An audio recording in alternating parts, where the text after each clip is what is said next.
Assalamualaikum warahmatullahi wabarakatuh. Kembali lagi di channel saya, channel yang memberikan inspirasi untuk semua orang tentang ekonomi Islam.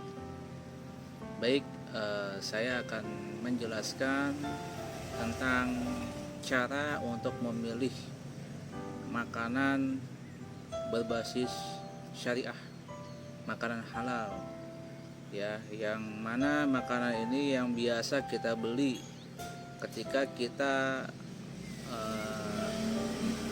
berbelanja secara online, ya. Mungkin kalian sering berbelanja di GoFood atau di GrabFood yang sekarang ini menjadi incaran masyarakat kita, incaran kalian. Ya baik, ya semua makanan itu pada dasarnya adalah layak kita makan, tetapi ada makanan yang tidak layak kita untuk makan, yaitu makanan yang mengandung unsur ketidakhalalan, ya. Jadi ketika kalian memilih makanan atau restoran yang akan kalian pilih, ya, kalian lihat dulu apa restorannya. Nah, setelah kalian melihat restorannya, kalian cek, ya, di Google atau di browser tentang tingkat kehalalan produk yang ada di restoran tersebut, ya. Jadi jangan main asal beli, ya. Jadi harus lihat apakah produk itu halal atau tidak.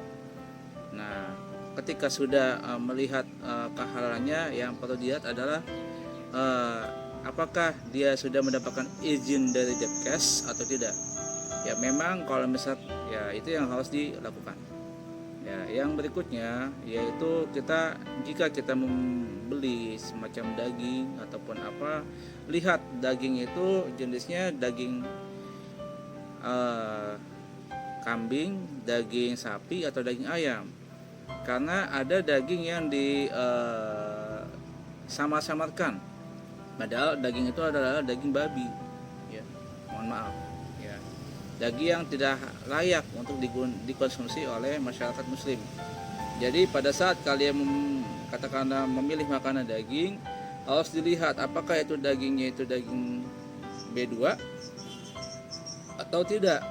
Nah, ini yang harus kita lakukan, ya. Yang berikutnya yang perlu kita cermati adalah melihat, ya, apakah, ya, dia mengikuti informasi halal di media atau enggak, ya. Kalau misalkan dia sudah mengalami atau memiliki informasi media halal, yang kita lihat kira-kira halalnya sampai berapa lama, ya. Jadi tingkat kehalalan yang biasanya diterbitkan oleh DSN MUI, ya, itu hanya 6 bulan, ya. Kalian harus ngecek kira-kira toko ini sudah upgrade tingkat kehalalannya atau tidak. Nah, kalau misalkan tidak terupgrade, nah ini jangan kalian beli, jangan kalian milih produk itu. Kalau misalkan sudah terupgrade, baru kalian tentukan, ya. Kenapa saya katakan seperti ini? Karena yang namanya kita sebagai umat Islam harus makan yang halal dan thayyiban, ya, yang halal dan baik. Makanan itu baik, tetapi kalau tidak halal buat apa, ya? Yang ada kalian akan meracuni diri kalian sendiri.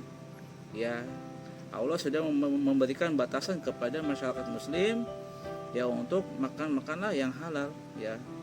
Ya, sekarang ini banyak restoran-restoran yang menyajikan variasi makanan yang aneh-aneh.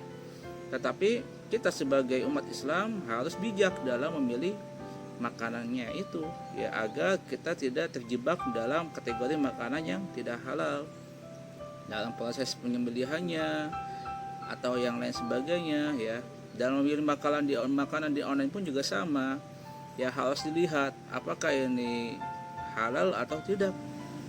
Nah, beda halnya dengan kita berkunjung langsung ke offline, ya, kita langsung makan di tempat dine in, ya, itu kita bisa lihat langsung tokonya, cara masaknya. Tapi kalau kita di online, ya, kita harus cari melalui website, jangan sampai kita terjebak. Oke, mungkin itu saja untuk share informasi yang saya sampaikan. Semoga kita semua selalu mendapatkan produk yang berbasis halal yang bisa memberikan manfaat untuk semuanya. Wassalamualaikum warahmatullahi wabarakatuh.